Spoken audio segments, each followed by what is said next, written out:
So we're going to talk about spoofing now. In the context of network security, spoofing is a situation in which one program successfully masquerades as another by falsifying data and therefore gaining an illegitimate advantage. Now the problem with this is that an attacker can send a packet to a machine over here pretending to be this computer. So I'll send it to you, you'll do something with it, and then send the response back to him. And this is kind of how the basic premise behind how distributed denial of service works. So you can kick off a conversation between these two computers without them even really meaning to talk to each other. So for example, I can pretend to be another person and send an email with another person's email address trying to get them to open an attachment. So I can pretend to be the boss. I can send you an email, even though it's not from him. I can make it look like it's from him, and then you'll open it if the mail configurations and everything aren't set properly. So spoofing can be done with a packet. It can be done with an email. It can be done with many different things. So spoofing is a technique. It's not necessarily one specific thing. I send packets on a network using another computer's network address. We talked about that instead of my own. I use a VPN tunnel to present my IP address as 74.32.25.33, a US-based IP, versus my real Cambodian IP address of 204.21.33.56. Spoofing does not necessarily constitute an attack. Just because something is spoofed, it doesn't mean it's necessarily an attack. So whenever you conduct a penetration test, you will regularly use overseas IP addresses to attack the targets instead of your own. There's a lot of reasons for doing this. If you want to test, so for example, Netflix, if you're performing a network assessment for Netflix and you come from an overseas IP, the server should deny you access, even though you had the right username and password. It should say, hey, you're not ready for Netflix yet, country, whatever your name, wherever you're coming from. So Netflix doesn't support overseas streaming yet. So what you have to do if you're overseas and you want to watch Netflix, you can use something like private internet access, any kind of a VPN tunnel, and then connect from a US-based IP address, and then you can stream the Netflix overseas, no problem. So this is how that works. So spoofing in that sense, you're not attacking Netflix, you're just using what you pay for overseas, and they're none the wiser. So just because something is being just because spoofing is occurring doesn't mean it's necessarily an attack. So now we're going to discuss hijacking. Again, this is a generic term, and we're going to discuss how it relates to computer systems and ethical hacking.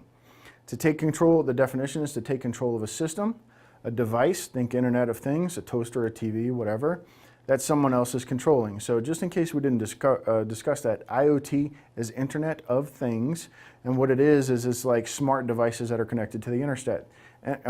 Think thermostats, televisions, refrigerators, microwaves, everything just about has some kind of a connection nowadays. Or if not, they will soon. Air conditioners, HVAC systems, everything. So it can be done to computers. So hijacking can be done to a computer, an application running on a computer, a drone, a TV, a thermostat, an account, a domain name can be hijacked, webmail account can be hijacked, and SaaS accounts can be hijacked, that kind of thing. Domain name service. So this is a complex topic. You can see we have several slides we're going to cover on this one. So domain name service is a very significant target for your network security assessments and penetration tests. We translate domainname.com to an IPv4 or IPv6 address. So there's two types of IP addresses. There's IPv4, which those have been exhausted earlier this year in 2015. I think it was in August officially. And then IPv6 addresses are now all the rage. So in the last few years, most of the IPv6 traffic we saw was some kind of rogue traffic. Nowadays, it's very common. So when you're sniffing, don't forget to sniff on the IPv6 adapter. Sometimes in Windows, when you're on a LAN, if you go and look on their machines that are doing the sniffing, the IPv6 is not even enabled. So you need to make sure it's enabled and make sure that you're sniffing IPv6 traffic as well. So inside the LAN, you're going to go through your egress point. When you go through your egress point, that's where the translation will occur for the IPv6. So it may be only on the LAN or on the WAN side and not so much your LAN side, but you still want to enable it because any traffic in here that's IPv6 may be all rogue traffic, which is still relevant even to today, the stuff I was talking about in the last few years that may be occurring here. So now most of this IPv6 traffic is legit out here, but not so in here. The IPv4 exhaustion just means they ran out of IP addresses. The permutation there only results in so many IPs, which there's a lot of them, but now the IPv6 should be inexhaustible. Typically interrogated early on in a security assessment when enumerating. It's usually one of the first things you do. Usually you're just given a domain name as your first part of the target, and that's all you're given. There's a large attack surface, and it's highly sought after, and also it's difficult to detect because it's usually handled by someone else and you're not in control of those logs, so you don't even know who's querying your DNS.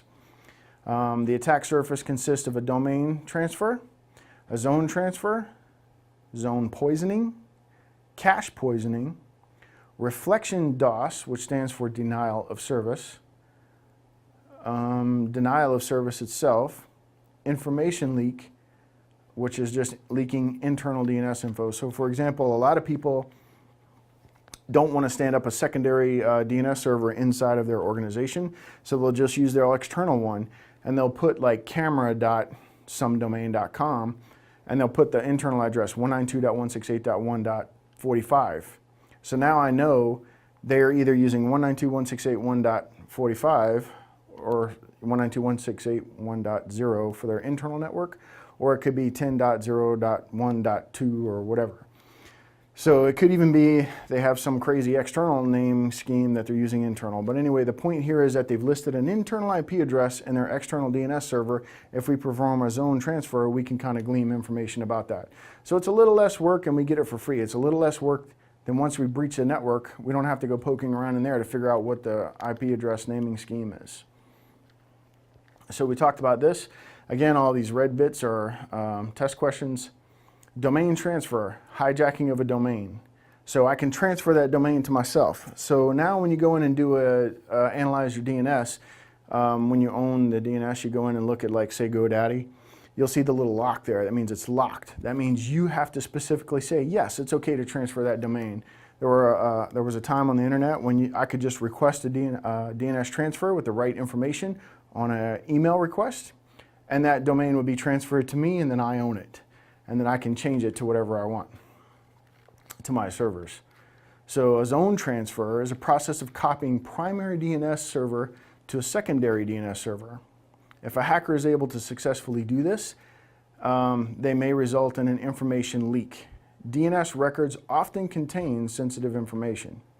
So to perform a zone transfer, this is what you would do. You would type nslookup, ls space -d, example.com. That semicolon is not supposed to be there.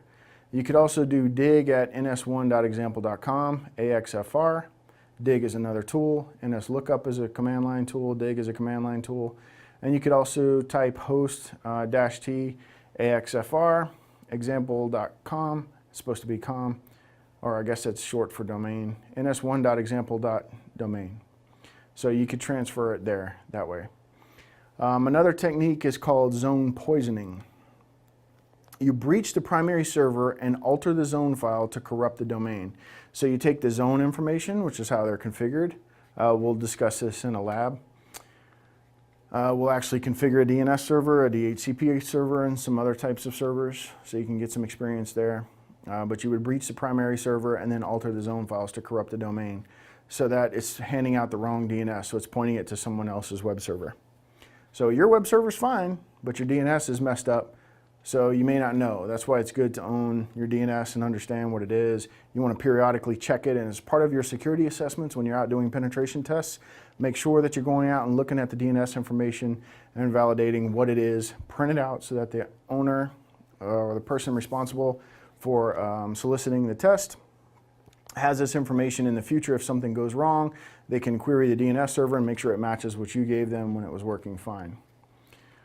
So zone poisoning, you breach your primary and alter the zone files. Cache poisoning, you send false answers to cache servers until they store them. So you just keep pumping false information at them until they store it. Now it's cached. Now for the next X amount of hours, whether it's 4 hours, an hour, it used to be they would store it for a week. Nowadays, most of them only store it for a matter of 4 hours, 3 hours. So for those 3 hours, the server would be sending out false things just as if you had poisoned the zone records. If the records are pointing to a server under your control, then this is a technique of what's called DNS farming. So you just keep poisoning the records for as long as you can get away with it until someone stops it. They will see it eventually. If they have a proper controls in place, they can arrest it pretty quickly. But in the meantime, you can farm all of their DNS through you. So if you poison the DNS cache, the DNS may come to you, you serve out the correct information pointing them back to the website. So I may not even know that I'm being farmed, but in the meantime, you have control over their DNS. So you can do all kinds of things with that. You can redirect it to a server that goes and proxies their website and put ads on their page and all kinds of things like that. So that's what DNS farming is all about. DNS farming is a test question. It occurs from cache poisoning. Those are the two things. You need to relate cache poisoning with DNS farming, not the other above.